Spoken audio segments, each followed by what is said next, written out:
Dice la Escritura, vino Jesús a casa de Pedro y vio a la suegra de este postrada en cama con fiebre, y tocó su mano y la fiebre la dejó, y ella se levantó y le servía.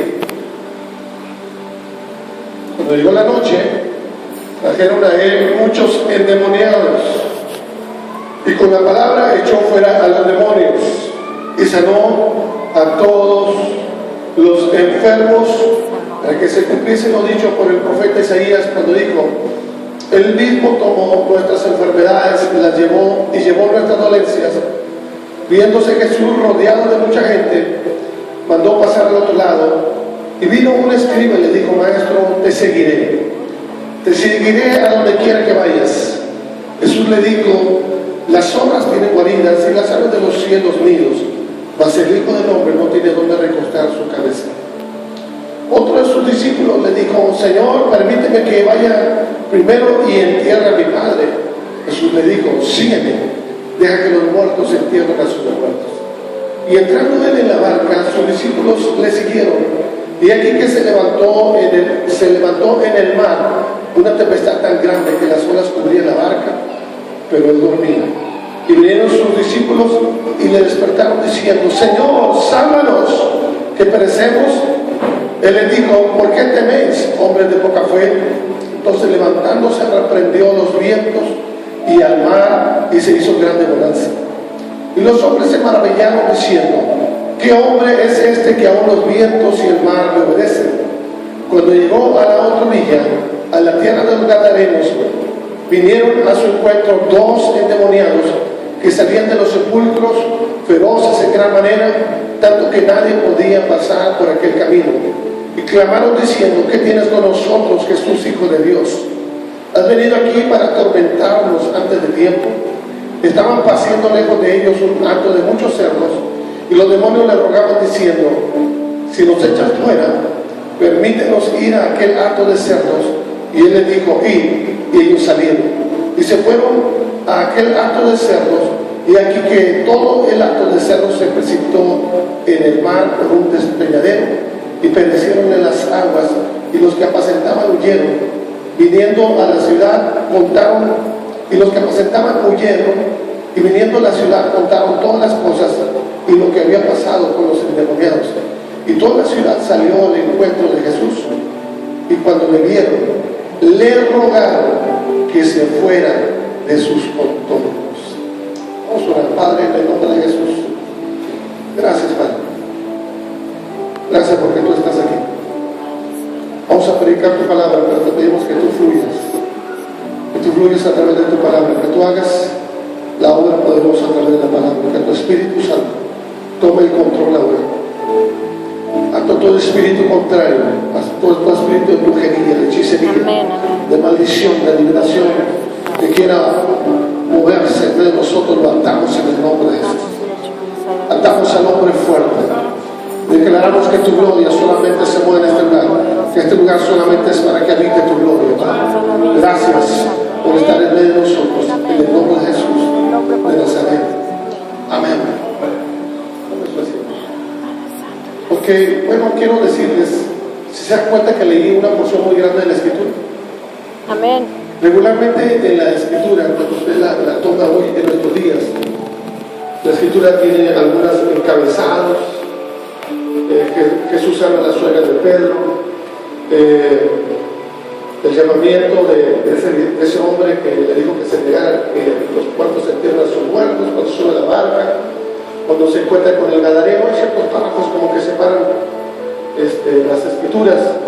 Déjame decirle que originalmente, cuando la Biblia se escribió, no contaba la Biblia con capítulos ni con versículos, era simplemente una escritura como un pergamino, así que se leía de principio a fin, así se leía, y no contaba con capítulos o versículos. Estudiando un poquito sobre esto, en el año 1220 existe un hombre llamado Esteban Lacto, fue un arzobispo de Canterbury, Inglaterra, que él vio que era sano fragmentar la Biblia por capítulos, porque empezaban los hombres ya a estudiar la Biblia, empezaban a estudiarla, empezaban a leerla, y era más fácil de ubicar pasajes y la fragmentaron con capítulos. Eso sucedió en el año 1220, y más adelante, en el año 1528, existió otro varón que se vio la necesidad, un italiano llamado Santos Pagnino, en el año 1528, de fragmentarla aún más y ponerle versículos.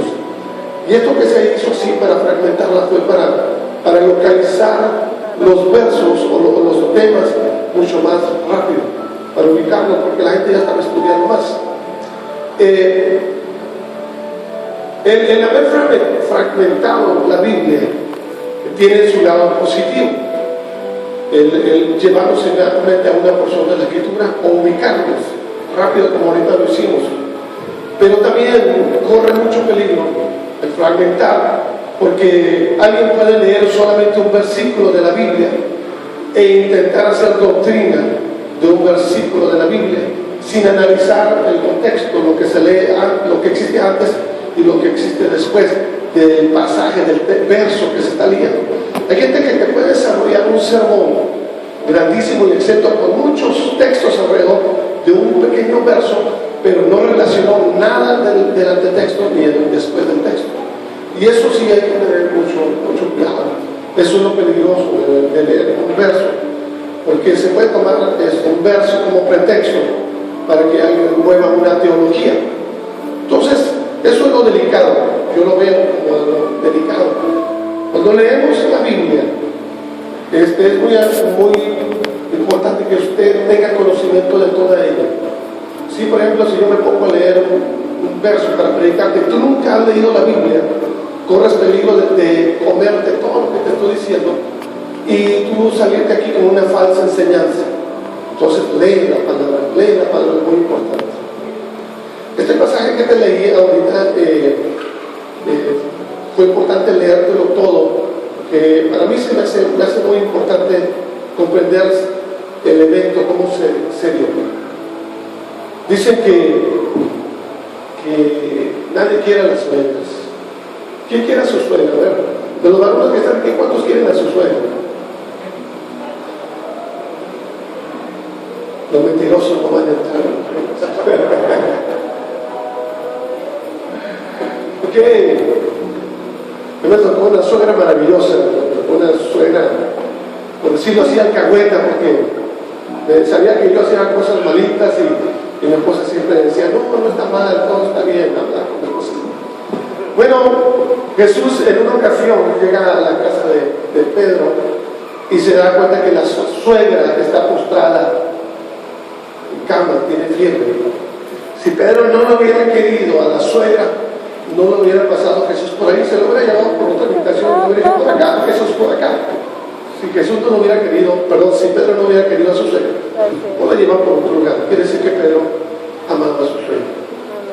Y cuando Jesús se acerca con esta mujer, dice la Escritura que le tocó su mano y la fiebre la dejó. Ella se levantó y le servía.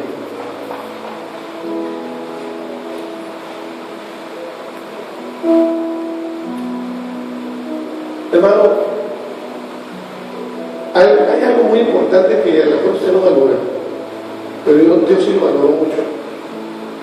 ¿Cuál es el hueso más duro que tenemos en nuestra? El cráneo. Es el más fuerte, el más resistente. ¿Por qué es más fuerte? ¿Por qué es más resistente? Porque debajo del cráneo existe un elemento principal que organiza y mueve todo nuestro cuerpo. Es el cerebro. ¿Está de acuerdo conmigo? Amén. Hay gente que dice que es un cabezón.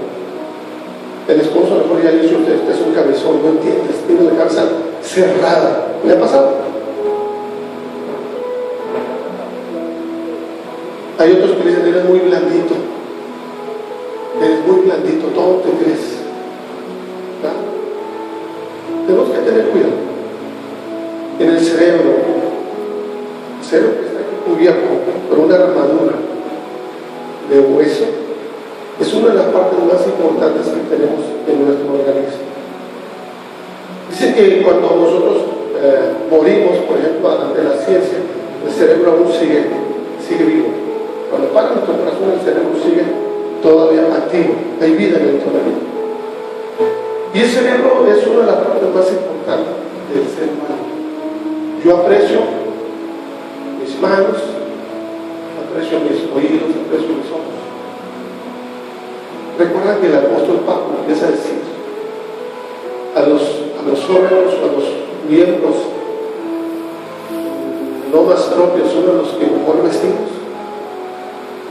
Y a aquellos que son más importantes son a los que menos le damos cuidado.